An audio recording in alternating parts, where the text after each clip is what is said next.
Hello, everyone, and thank you for joining us for Happily Ever After Hours with TV showrunner Shadi Petosky. My name is Maya Colbert, and I'm the Public Programs Coordinator at the Walt Disney Family Museum, and I'm here with my colleague Tracy Timmer, our Public Programs Manager. I will start out the evening by interviewing our special guest before we hand it over to you, the audience, to submit questions using the Q&A feature in the Zoom platform. Please be sure to submit all questions to the Q&A section, which should be at the bottom middle of the Zoom screen. We won't be answering questions in the chat function. If you find the chat distracting, you can minimize it on your screen so that it's not visible. Also, please note, due to time constraints, we won't get a chance to get to everyone's questions, but we'll get to as many as we can. Please do not submit your question multiple times. Now to introduce our very special guest today, Shadi Petosky is an Emmy Award winning and Wendy's Employee of the Month winning television showrunner and multi-hyphenate unicorn. She specializes in comedy and genre. The moment they let openly trans people write TV, she created and show-ran the Emmy-winning Danger and Eggs for Prime Video and executive produced 12 Forever for Netflix. She most recently directed the live-action comedy pilot Let's Go Atsuko for Quibi and is developing her live-action show Pretty Cursed at Showtime with Lily Wachowski executive producing and directing.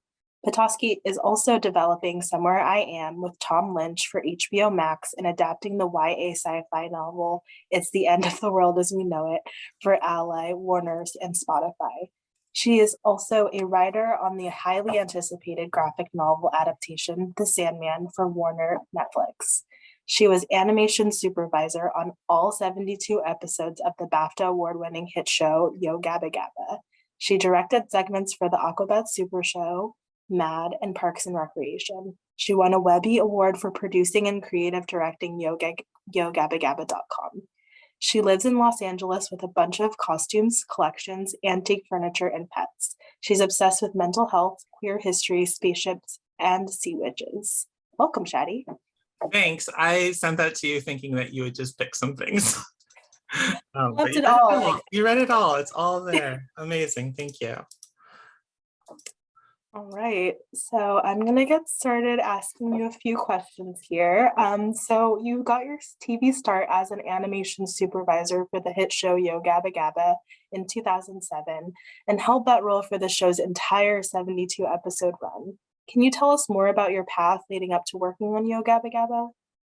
Yeah, that's a while ago now, but I was totally obsessed with computers and did software development. And then I ended up having some medical issues from like an undiagnosed autoimmune disorder in my mid-20s. And I thought that it was because I was like staying up and doing software development and drinking too much espresso.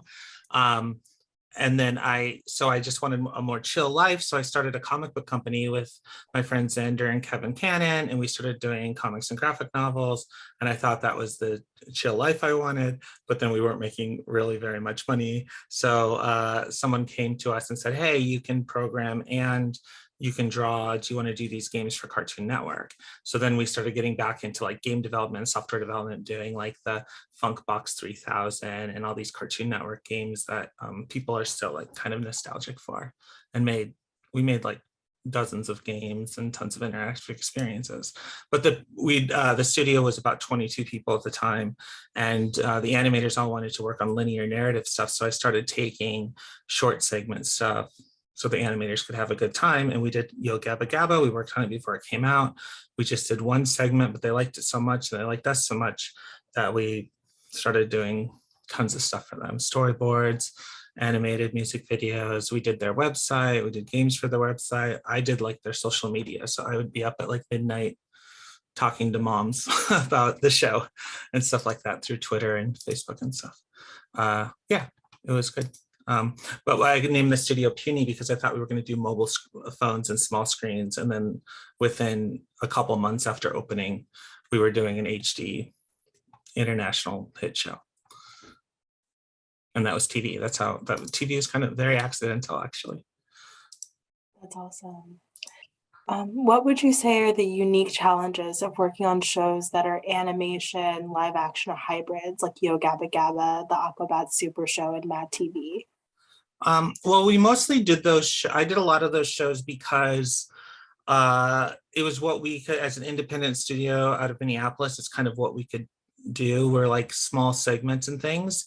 Um, it's pretty siloed as far as like pre-production and post-production. So like in Yo Gabba Gabba, all the live action was shot in Los Angeles, and we weren't really a part of that. We could come visit, and one of the people in our studio worked on site, but mostly it was kind of separate, and we all had these desk jobs. So yeah, it's pretty siloed and separated. And then, most of the stuff we've done is like very like cool and designy, or was supposed to look like felt or paper. It wasn't supposed to be like beautifully merged between live action and animation. It was supposed to look handmade and funky and stuff. So it was really just about having like a good compositor. I think that's the challenges. But it was great. We did lots of like segment shows until Danger and Eggs, when it was our first time doing like a full production. Awesome. Did you find many key differences between working on children's shows and working on shows meant for adults? I think like the math of it is very much the same, right? Like Right. the structure of everything is really the same. The kid shows that we worked on way back from Yo Gabba Gabba were always meant to like appeal to adults too. So it was that kind of like Rocky and Bullwinkle rules where everything had to work on two levels, and we wanted parents to be able to watch with the kids versus something like, there's a famous story about the Yo Gabba Gabba creators finding Dora the Explorer unbearable to watch. So they wanted to make something that they could watch with their preschoolers. And I had kids, and so that was always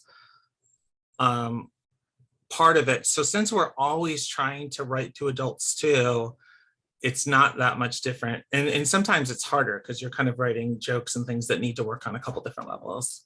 But otherwise, it's the same thing. You get paid a lot less on kids, for sure. Like a lot less.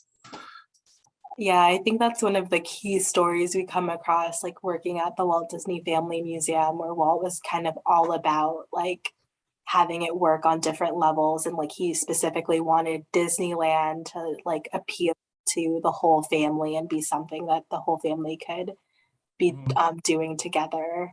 So I think like that's what like a lot of these children's media, like the ones that have true staying power, are the ones that adults can enjoy too.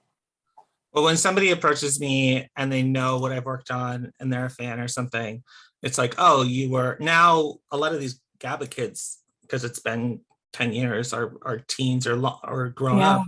So it's either like, oh, you were a kid or a stoner. That's my my audience is like, oh, you were a kid or a stoner. But now it's a lot of queer, teens and tweens. Awesome. What is your first memory of LGBTQ plus representation in TV or film? Was it a positive representation? Why or why not? I don't think I remember the very first thing. I'm old, so there wasn't, overt positive trans representation for sure. But it's that thing where I would kind of assign queerness to anything, like Joe from Facts of Life, or like any shapeshifter I was obsessed with. Like I wasn't into G.I. Joe, but I had a Zartan toy because he was a shapeshifter, and I would like wrap toilet paper around him and wet it, and then let it mold it and let it dry, and then paint ladies' faces on it. And like any body swap thing was huge, like body swap comedies like Switch and stuff I liked. My first, like the big thing for me was Ozma from the Land of Oz, which I guess isn't a TV show, but in the books, like Tip is this farm boy and I'm from Montana. And then the farm boy ends up being the Princess Ozma of Oz in that second book, The Land of Oz. So that was the one where it was like, oh my God. And I was obsessed with that. And the copy that I had was given to me by my mom, and it was given to her by her mom. It was given to her by her mom. So there was this kind of like matriarchal lineage to the copy of the book. And it was so transy. That's the one where I was like, okay, Ozma, Tip and Ozma is like my big thing. But then when they did the Return to Oz movie, Ozma was just trapped in a mirror. So it makes that movie problematic and transphobic for my opinion. Everything. But then as I got older, it was like Silence of the Lambs and The Crying Game and stuff. And like those movies, had brutality around transition, in them, but what was really bad is like how kids in my school in high school would talk about them, or it'd be like, oh my God, I saw this horrifying movie called Silence of the Lambs, and he was this murderer, and he captured all these women, but what was really gross, you're not going to believe this, he wanted to be a girl. Like that was the stuff where it was like there were so many jokes and so many things. But I think people don't really think about, like, for some folks will say like, I didn't really have the language, but I knew what a trans person was and that there were trans people from such a young age. And like even in my grade school playground when I was like femme, I remember one little boy saying like, oh, you can go to Sweden with $20,000. Like he was like, I think it was about 5th grade, and he was a grade schooler at that in the 80s who knew what a sex change was, So like it's always been there. It just wasn't on TV or film. Yeah. It's so crazy what people choose to vilify in these movies. Like I always think back to that scene in Ace Ventura, and I can't watch that movie anymore. Yeah, I mean, it's all tough, but like like queer coded villains, like I have this huge Ursula collection behind me, right? Like I love Ursula, and I really love and try to reclaim some of that history, and so I see it all with a different thing. And there's articles of like trans feminist writing about like the unescapable trans misogyny. I think Josh Truitt wrote of Buffalo Bill, called it like my anti-Buffalo Bill. And it's like we can reject and be horrified by these things, or we can say like the monstrousness is clearly like what's projected onto us. Like, is there a feminism of the monstrous? Do we allow that stuff to like become a part of like our collective rage and politic? And so I think a lot of folks are kind of doing that, and that's what we can talk about this later, but that's what a lot of my adult writing is about. It's about these like women that are like that feel like monsters, or are literally monsters, that are trying to have some redemption or make their way in the world, if it's not overtly about trans people. Somebody just wrote Feminism of the Monstrous Love. Chloe wrote that. I didn't even come up with that. That's from there's an essay by Little Light. It's an adult essay, so only go to this if you're adult, but it's called Of Seams of Skin and Scales. And it's this wonderful essay about like identifying with the monstrous, and what my broad shoulders, and how I feel like I'm just this rock troll, and like identifying with that, and targeting that way. I think it's called Little Lights of the Seam of Skin and Scales, I think. And it's really powerful and wonderful for trans grown-ups. Yeah. Awesome.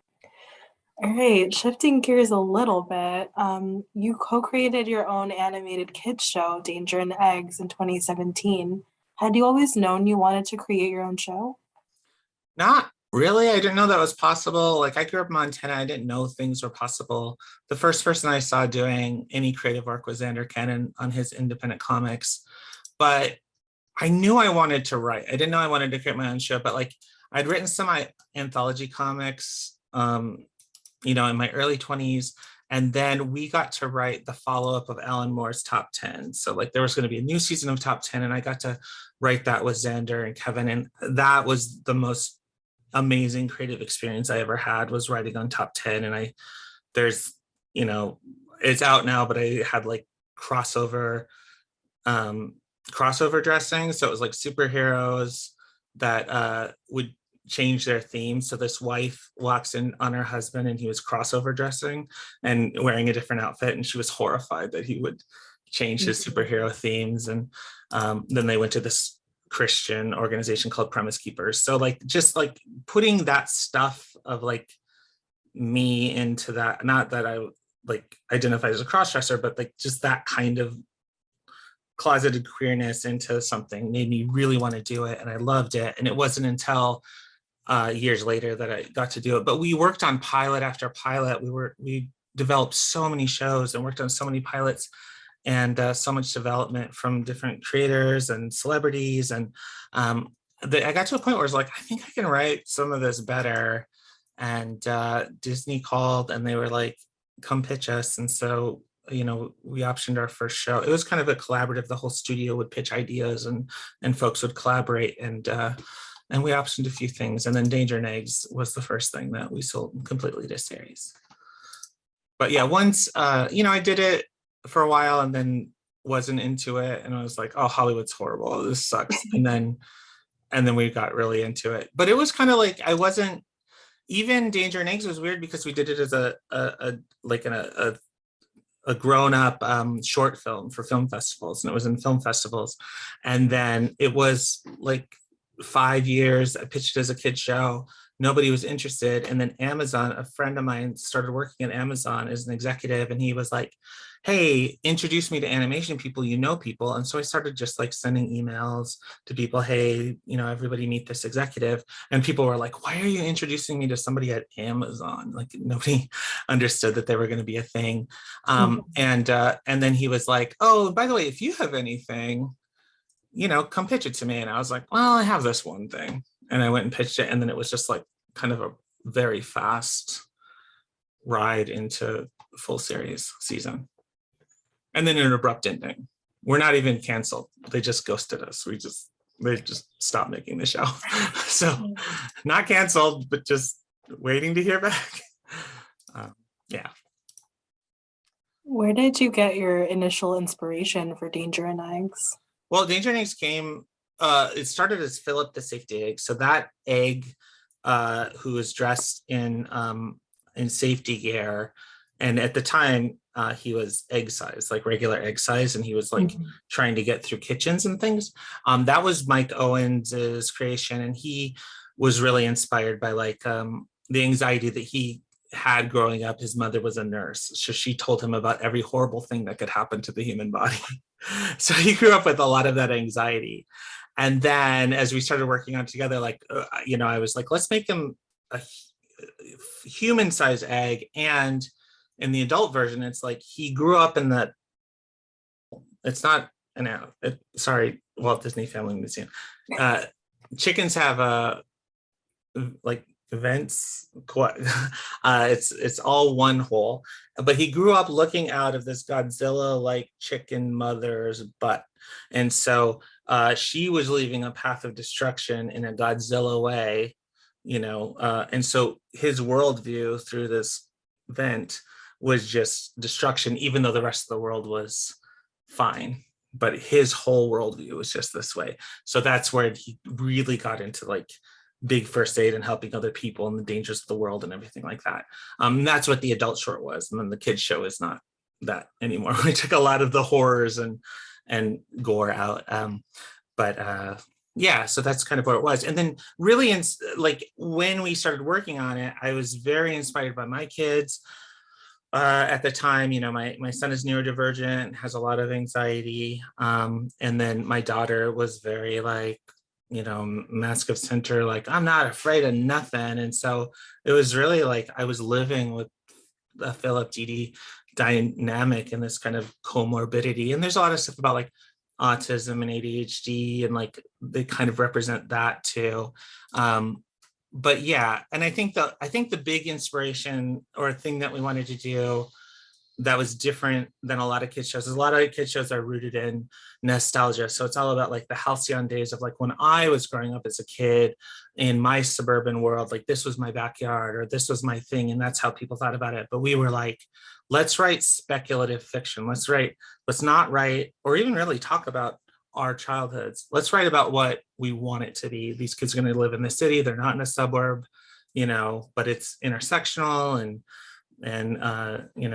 diverse and inclusive, and just everything around race and gender and agency that we want kids to see instead of it being nostalgic. Let's do it's speculative fiction is the intent. So we're really inspired by that, and I was looking at like a lot of like feminist books around gender and sci-fi and stuff like that, and most of them are separatists, and so like I got really obsessed with trying to do stuff that's more speculative. Like, yeah, let's model stuff for folks a little bit more. That's awesome. Yeah, I think it's really cool because I do think a lot of kids shows fall into the trap of like, this is what my life was like when I was a kid, me an adult now, and that sort of landscape isn't necessarily recognizable to a kid who's watching the show now. And they kind of, I think when I was growing up watching those kinds of shows, I looked at it as kind of a fantasy because it didn't look anything like what I was experiencing. So I thought, Yeah. oh, like in cartoons, like kids do this and they all live on something called a cul-de-sac, which I've never heard of. The planet cul-de-sac. Yeah, no, totally. And I think a lot of folks, I know a lot of animators, I know a lot of people in animation, but it's a lot of highly nostalgic indoor kids, right? So like there's a lot, sorry, I've got a leaf blower, hold on. Um,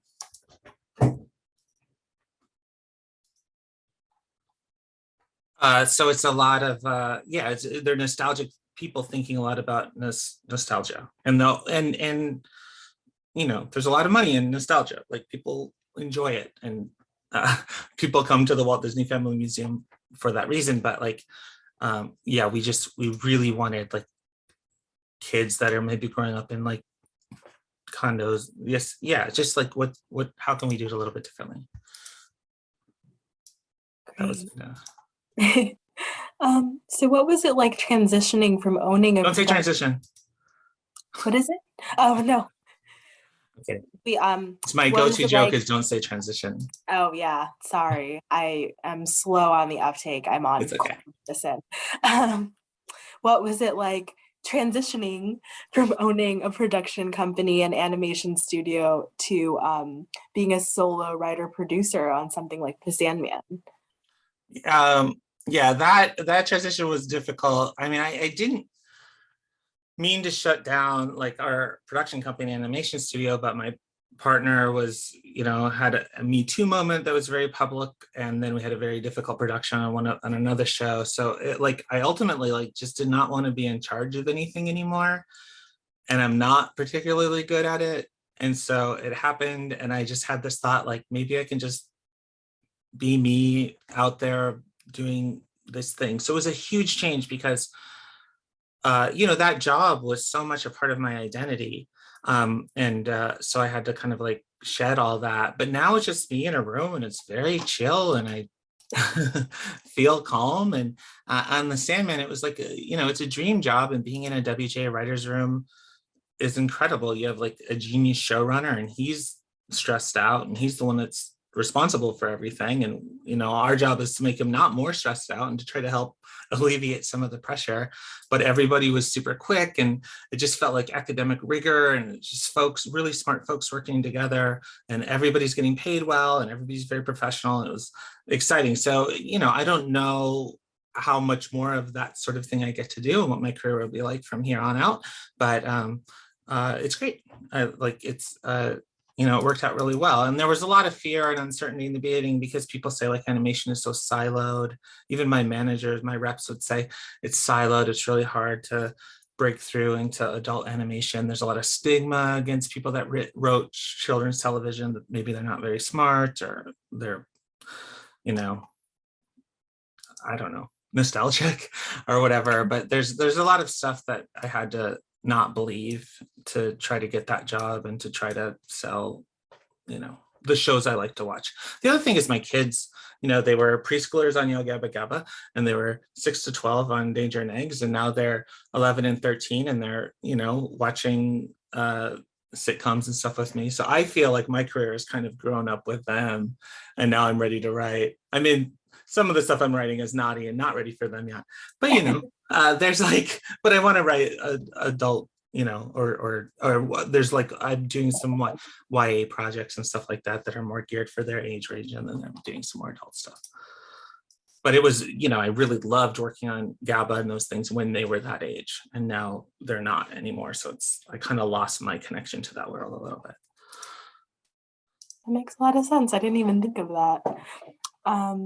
You That was also what was cool about Yo Gabba Gabba, because like we could get all these amazing bands and stuff because they all had toddlers and they all just wanted to be like, Jack Black called and was like, I want my kids to see me on something that they can watch, you know. That's really cool. It is really awesome. Um, So you also voiced a handful of characters on Danger and Eggs. Did you enjoy the voice acting and did Oh my anything God. about it surprise you? I love performing so much. I do stand up, and it's so cool that I just got to hire myself to be voices in my own show. That was so dreamy. It's the best, and I wish I could do it more. But you know, it's like its own job, so, and nobody does it. But I think what surprised me is I thought I had a lot more range than I did. I think we all like do like cartoon voices in our car, but then when you actually hear them in HD, it's like, oh, I It's just just sound human. like the trans person being a little bit more like a dude and being a little bit more like a old, like the pigeon lady. It's like, that sounds like me. And Duncan, that sounds like me. It all just sounds like me. So I think that I like the voices I did on there, and I think they work, and I think they're unique enough. But uh, yeah, I don't have the range I thought I did. Well, I think they sound different. I wouldn't have known it was you without Amazon Prime's helpful little Oh, tools. okay. Bye.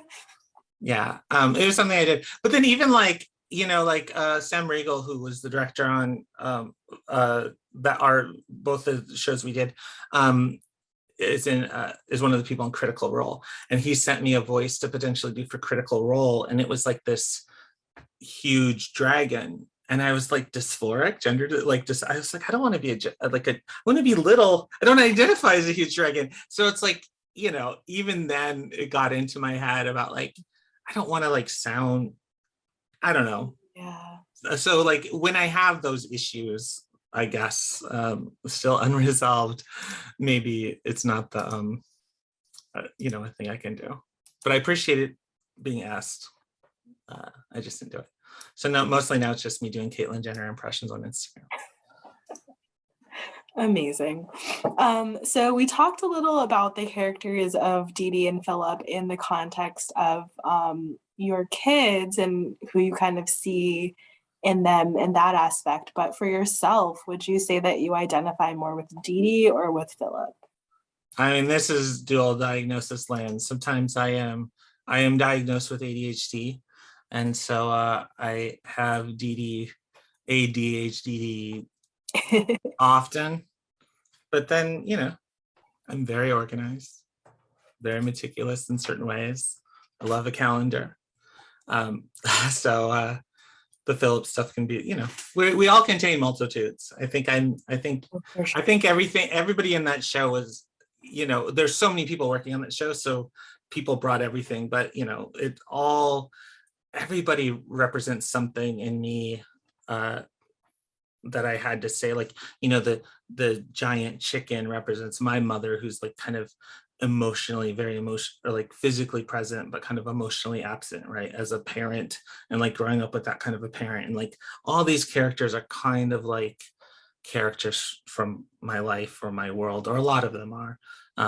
But there's more writers and they had their own things, so I project my stuff onto them and would write lines for them, and then other people would do that too. That's awesome. Yeah. Yeah, I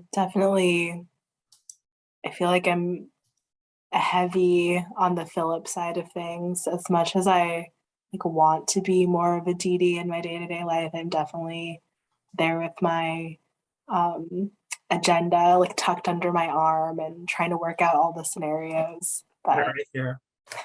Um, yeah, but have your DD days. Just go yeah. running, go get hurt someday. Like But sometimes I feel like the dad too, just like completely like immobile and like they're checking in with me, but obviously I can't answer like when chaos is happening, so many things out of our control. So there's definitely something in there for everyone. there is, and forever, yeah. And I mean, those parents are very similar in that they're both.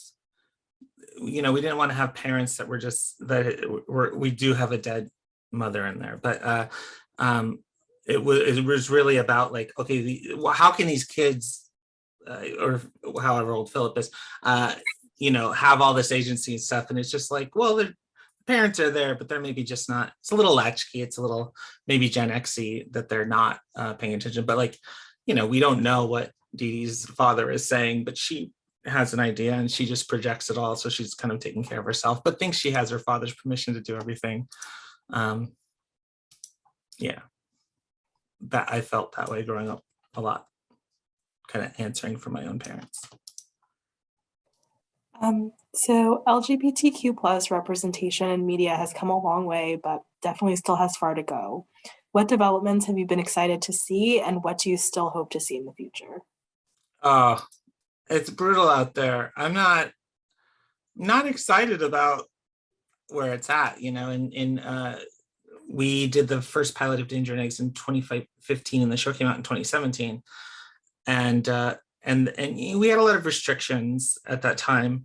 um I couldn't say the word trans, for example. We couldn't use that word in it, or and like in the Pride episode, I could only say Pride twice. So they're like, Happy Pride, good day, whatever. Happy Pride, hello, fellow. So we like made it sound like it was like Pride greetings, but we could only literally say it twice. So there were those restrictions even then, but mostly were free. And then on 12 Forever for Netflix, which was 2019, started in 2018 and came out in 2019, we had no restrictions and we could do what we thought was age appropriate. I mean, we did what we thought was age appropriate. So there would have been restrictions had we not. So that was amazing. But now I feel like it's just like there's such a backlash, and I feel like there's things that I did then. I almost felt, and this is foolish, but I kind of felt like I was writing in a post-liberation way in 2019. And if I was to do a show like that again, I think I would have to say more overt things that I thought I was post having to say. So like back then it was like I wouldn't have a character say I'm gay because I didn't want to repeat like the coming out. I mean, in Danger Eggs, it maybe wasn't as age appropriate, and it was so much more about gender and relational stuff than sexuality because there were younger kids. But like to me, like saying I'm gay felt like it was just a coming out story, and it felt like a trope and something we'd already done. So I liked that they were just using they them pronouns without having to explain it. But I feel like now I would need to explain it. I feel backwards from where I was 5 years ago, which is really sad. But then there's shows like Dead End that are out there that have really like, pushed trans representation, at least in like this really wonderful way. And they have like overt conversations with parents that really need to, be had. There's a great scene about like, the parents' acceptance not being really enough, and things like that. So, folks are still doing stuff, but it's worse than it was. And I hope we don't continue to sort of backslide. I'm getting called a lot of names on the internet, and, I don't want corporations to internalize that too much, but I think they are. Yeah.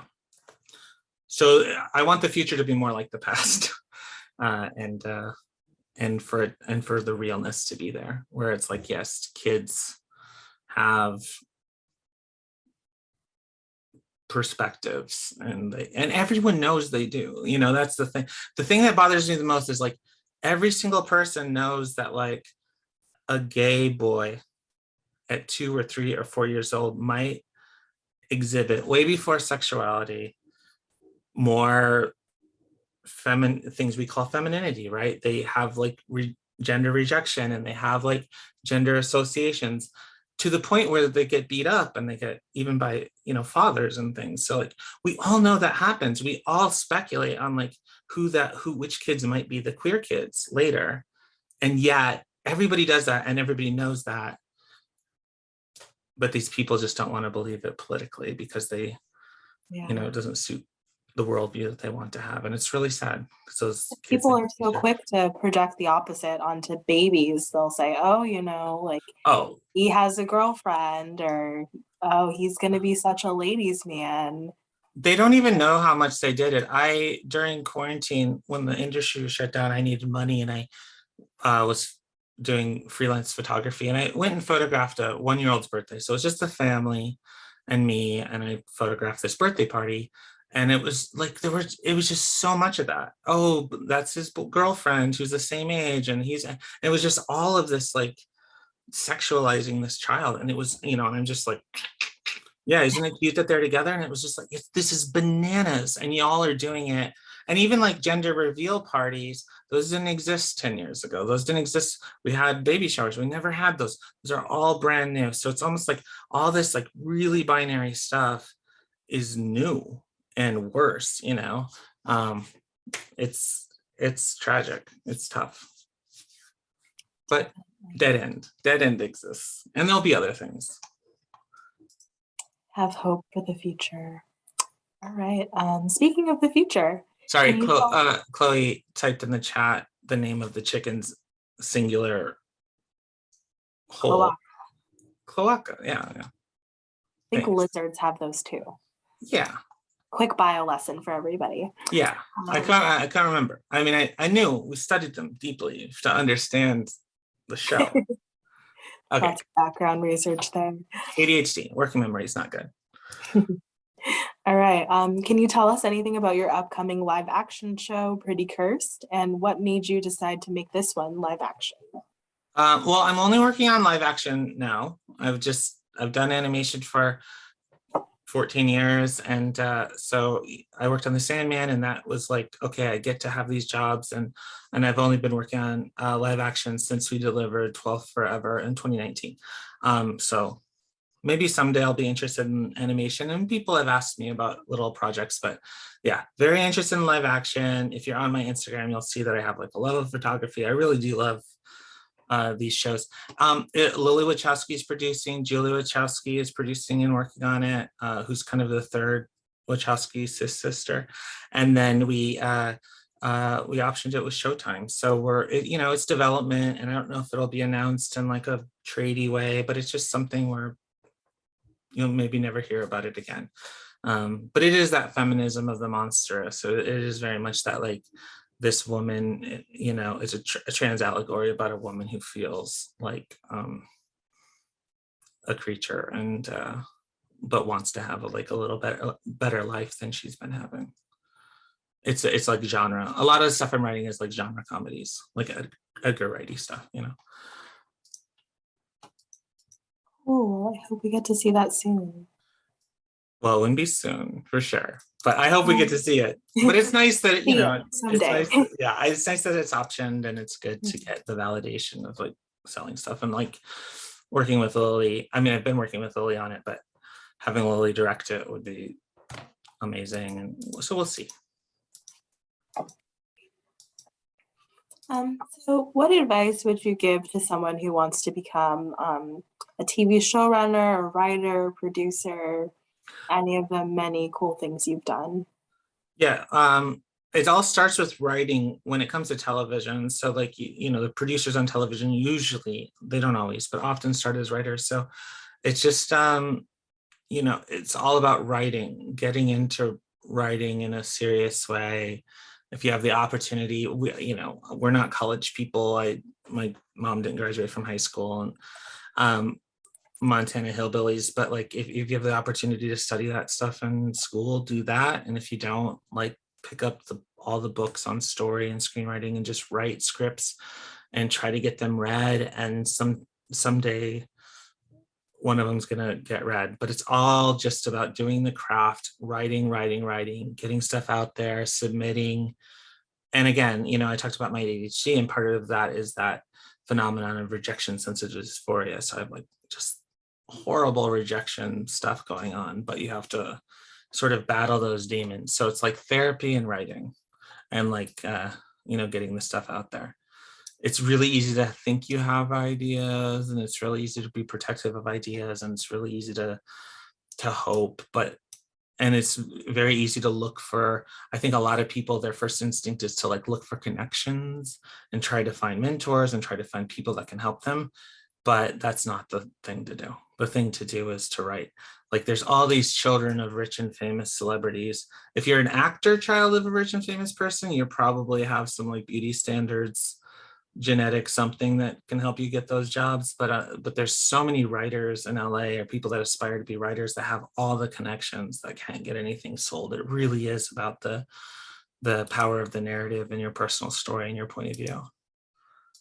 Yeah, that's great advice, because I think we're kind of told, like, no matter what your industry is, that it's all about networking. Like, I feel like that's the buzzword of the past, like, 10, 15 years, it's like all about who you know. And I think, that's not necessarily the case. So I think knowing people makes my career worse. Like, for like, I know so many showrunners, I know so many people who have never given me jobs. And I think it's because they saw me cry one time on Instagram, or they saw me get really like ragey on some political thing on Twitter. I'm only getting jobs from all new people that I've never met before. And it's based off of the history of work. And, it's really comes down to folks saying like, oh yeah, you know how to do this stuff, or we trust you, or we like your point of view. And that's what it becomes. But I wouldn't say that that's probably true with acting and other pursuits, but like with writing and writing for television, it really is so much about the materials and your work ethic and your demeanor and things like that. So writing and therapy. All right, everybody, write that down. Writing and therapy. Yeah. All right. So are you doing anything special to celebrate Pride this month? Isn't it not over? No. We got I had 48 more hours. I thought that this Pride would be the most blowout. We're all coming out of quarantine Pride. I went and saw Muna. I love Muna. And so I saw them at the West Hollywood Pride. But then I had total family tragedy in the month of June. So I've been dealing with that all month, and Pride just slipped away from me. But I'm pretty LGBTQ Pride year round. So that's the real way to do it. Every month is Pride Month. Yes. All right. Well, this and is don't iron your flags. That's key. Keep your flags wrinkled and display them like trash. Okay. I will be sure to do that. Okay. All right. This is going to be my last question for you before I turn it over to Tracy in the audience. And I think it's the most important one. So if you were to become a sea witch, where would you live? What would your powers be? What kinds of costumes would you wear? And what animal would you choose as your familiar? Oh gosh, I wasn't ready for this one. Where would I live? If it's a sea witch, you gotta live in the sea. Otherwise, you're a different kind of thing. Hold on. Is there like a specific sea that you would want to hang out in? Oh gosh, I guess I would just like, let's keep it chill and just do the Mediterranean, right? Like, like nice weather, and yeah. And I think what I would wear, I don't know. If I could change my body, I'd wear flowy Stevie Nicks stuff probably. And then I think animals, it's got to be a dolphin. I love the dolphins. And if it's sea witch, I'm going to stay with the dolphins. And then for powers, I think it's Dazzler, right? I just had to look this up. Yeah, right. Is it Dazzler who can, I'm going to get in trouble from bigger nerds, but I am a big nerd. It's not Dazzler. Oh my gosh. Okay. There is a X-Men who can teleport, but only super far distances. Somebody can maybe say who this is. It's not coming to me right now. Only super stuff. Is it Dazzler? I thought it was Dazzler. Whoever can teleport super far distances. It's not Nightcrawler because he can also do short. So it's someone else. It's not Nightcrawler. It's somebody who can only teleport super far distances. And oh, this is driving me nuts. I'll have to, well, whatever. Glad to be helpful. Chloe's not helping now. Okay. Well, anyway, I just would want to go to the farthest possible planets and see all the life and the strangeness of that and take photos and bring it back. So I'm obsessed with, we'll never get there. We'll never get to these other planets in our galaxy, much less other galaxies. So that would be the one for sure. Big time. Awesome. And now I'm sad. I'm sad that I don't have that power. Never say never. You never know what tomorrow will hold. When I was a kid, it was all about kitty pride, and I wanted to become able to become invisible and intangible. But I think now I want to be visible, but get away real far. Awesome. Well, thank you so much for chatting with me, Shadi. I'm gonna pass it over to Tracy now. Awesome. Thanks, Maya. It looks like we have maybe a guess in the chat. Someone said gateway, or I'm sorry, I don't know how to pronounce it, but Azazel? Azazel? Isn't Azazel a DC? Azazel's Nightcrawler's dad, right? Oh, I don't know. No, it's not one. It's not either of those. It was a woman. It was a woman. Is it Dazzler? It's not Dazzler. Okay, wait, it's not those two. Let's figure it out. Gateway sounds good. Any gateway, far teleportation powers. Oh, I did not prepare. I'm gonna lose. I'm at Comic-Con. I don't even get to go anymore. You're amongst. This is bad. No, this is not even a safe space. This is so bad that I cannot remember this person. I was obsessed with them when I was younger. Okay. We're done. I'm over it. I'm sweating. I'm sweating. I'm getting hot, but we're gonna forget about it. No pressure. Okay. Next question. Move on. All right. Well, kind of bouncing off the last question. This person says, love your Ursula collection behind you. Can you talk about why this character is a favorite of yours? I mean, shit, we have the same body. I love everything about her. She's very transy, like I think trans people, trans femme people all kind of like mermaids, because it's like, oh, you're like a beautiful lady, but then whatever's going on below the waist, we don't talk about that. Like, we don't care about that. So Ursula is like, it's good, but we have the same body. And then when I found out, after I saw that movie when I was a teen or whatever, but like when I found out that she was based on Divine, like actually based on the drag queen Divine, she felt very trans and trans culture and queer culture. So I just became obsessed with everything about her. I have a very expensive original drawing of Ursula that I lost, but otherwise I have pictures of Divine, and I am obsessed with Divine, and I've dressed and drag as Divine and Ursula, and it's very empowering. Like, there's just a lot of body positivity there and stuff. Ursula was Lizzo for me before Lizzo was Lizzo for everyone. That's a great comparison. Yeah. She's definitely one of my favorites, if not my favorite. She's probably my favorite villain. Yeah, she's so great. Yeah.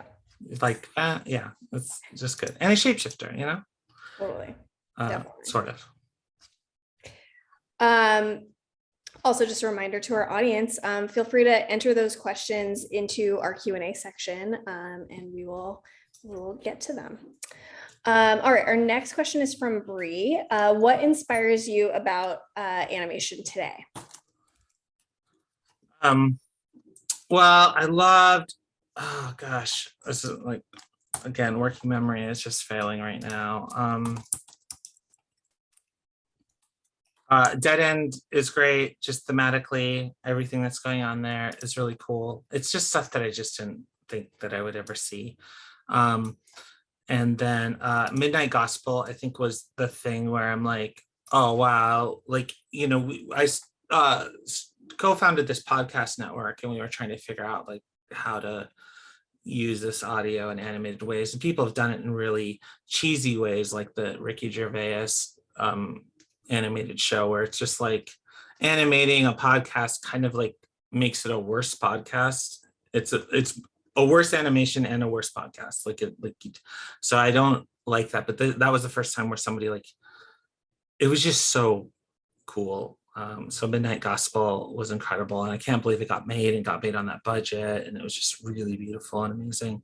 And then I don't know what else. I mean, I'm just not watching that much animation. I love Spider-Verse. I love anything. I like the animation that's on Miss Marvel. I think Miss Marvel's really great.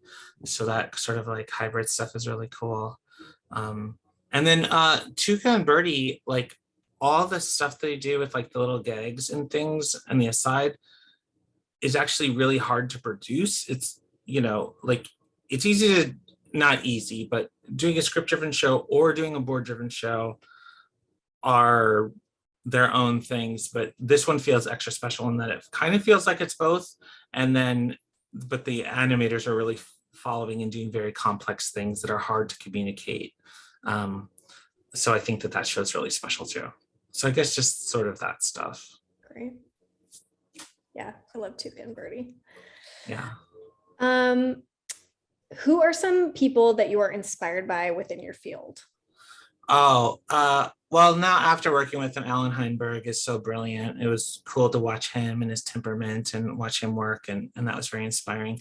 I would have always said like Russell T Davies, who's the British showrunner who did Doctor Who. He had like a career in children's television for like 10 years before he did Doctor Who, and then he did Queer as Folk. So he had this like amazing timeline of doing kids shows and then kind of this YA genre shows, but then also doing like Queer as Folk and It's a Sin and all these really amazing character driven queer dramas. So he's definitely like somebody I'm totally obsessed with. Yeah, Brian Fuller, you know, like Pushing Daisies, Steve Overman. It's a lot of dudes. I'm saying, I realize that it's a lot of gay dudes, but like, yeah, folks that are just doing like kind of funny, Edgar Wright, like just funny but character driven things and making it work. I like all those people. Great. Write those down, everyone. This next question is from Stacy. Actually, she has two questions, but I'll start with the first. Are you a good sea witch or a villain sea witch? It depends on who you ask. Everybody is somebody's villain, right? Everyone is somebody's villain. So like, yeah, it just depends on who you ask. Some people think I'm the nicest person that they've ever met. It helps them with everything. And some people think that I'm a raging narcissist that destroyed their lives from meeting them once. You know what I mean? It's just everybody, it's just a world full of people. Totally. And we all have people believe different things. It's wild. So yeah, it's on the observer. I personally think I'm a sea witch who's trying their best. That's all of us. Yeah. And you can listen to Muna's new song off their album, Kind of Girl, is like a perfect, the lyrics are perfect for that. That's Love Muna. I haven't listened to it. Is it a new album or just the new song? It's a new album. It just came out. Okay. I just got the actual vinyl in the mail today, right before this. So I'm gonna listen to that after. Awesome. I will have to check it out. Yeah. So the second question from Stacy was, what have been the positives and negatives of the pandemic on your career?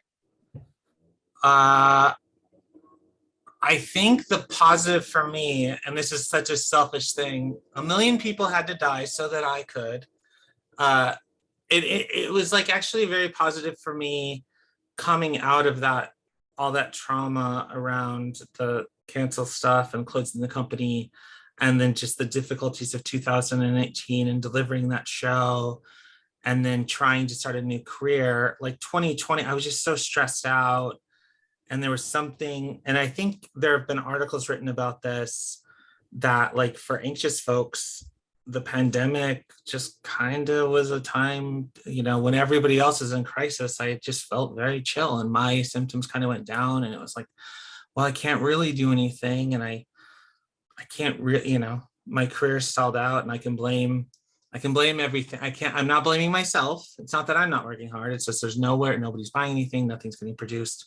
Everything has stalled out. So it gave me a lot of time to read a lot of books on healing and grieving and things like that, which was really nice. I needed that time in a huge way. And then I was super broke and lost my car and ate out of cans and lived off of unemployment insurance. But even that ended up being okay. So yeah, I haven't dealt with the trauma of the pandemic, but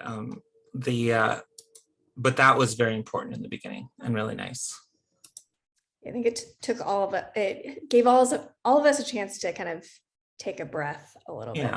And I did love like the mutual aid and connection, and you know, I saw a lot of really positive things that made me feel good about the folks in my life, for sure. Totally. All right. This is an anonymous question. Do you feel like the invention of streaming services has hindered or helped create diversity in film and TV? Oh, it helped. It really blew it open in a huge way. And they just happened to be, Netflix. I think Netflix officially started streaming around 2013, and then like the Great Awakening and which is really like Twitter and people being able to communicate and hashtags that like Janet Mock's Girls Like Us, like folks being able to really come together. There's an Egyptian like revolution, right? Like that happened. But yeah, the Great Awakening, and I would never use woke in a pejorative way, but like but just where folks were really able to understand each other, and all the great things that started happening around 2013 and 14 were right when the streaming services were there. And Amazon made its name from Transparent and all of these places. It seems to happen with new networks, even with cable and stuff, trying out new things. But all the I guess Steven Universe was on Cartoon Network, but like otherwise it was all streaming that helped us be able to do this stuff for sure. Really? And now there's that weird, like, what's Netflix doing now? It's also bizarre, but like, yeah, it was really great. And it was great for independent animators, and it gave a lot of people careers. And now with it kind of collapsing, there's a lot of people that are like, do I still have a career in television? So we're all trying to figure that out. But yeah, it really seemed that way for a while, and now it seems a little bit like it's going back the other way, unfortunately. Yeah, we'll see. Totally. All right, so I think this is actually we're about out of time, so this is gonna be our last question. What do you look for when deciding which projects you want to take on? I've changed this recently because I'm trying to be more open to it. I used to believe that I just really needed to have a personal connection and point of view and reason for being. It had to be something that I just really felt internally, or else I couldn't write it. So that was something where I was like, I really limited the sorts of things that I wanted to do. It had to be some, and this is, again, it's kind of an ADHD thing where you can only really do what you're interested in. So it's kind of like, I had to be really interested in it in a deeply personal way. Now I'm not really, I've worked on a few things and developed a few things that I wasn't really interested in, and I studied and prepared for, and that's its own thing that was really nice, that I really liked. So I'm just way more open to doing something that I'd like to be surprised by it more. Like I just adapted this book in a development deal, and there's no trans or queer people in it, and it's pretty straightforward. And I thought I was just doing it for the money, and I thought I was going to be bored, but I found like lots of things I really loved. Wonderful. Yeah. Great. Well, I think we're about out of time. So thank you so much. I'm going to pass it back to Maya for a couple closing announcements. But thank you so much for being here. It's been a treat having you. Yeah. Thanks so much for joining us today, Shadi, and thanks so much to our audience. Even though we've reopened our museum doors, we are continuing to roll out exciting virtual programs. So don't forget to sign up for our e-news and follow us on social media for the latest announcements, and visit our website calendar at waltdisney.org/calendar for a current schedule of offerings. Members of the museum get the scoop and priority access to all programming, including our virtual programming like Happily Ever After Hours, and extended access with our members only portal. Visit us at waltdisney.org/donate to help support all our virtual programming through either donations or memberships. Thank you for joining, and we hope that you and your loved ones are happy and healthy. We look forward to seeing you at the museum. Bye, everyone.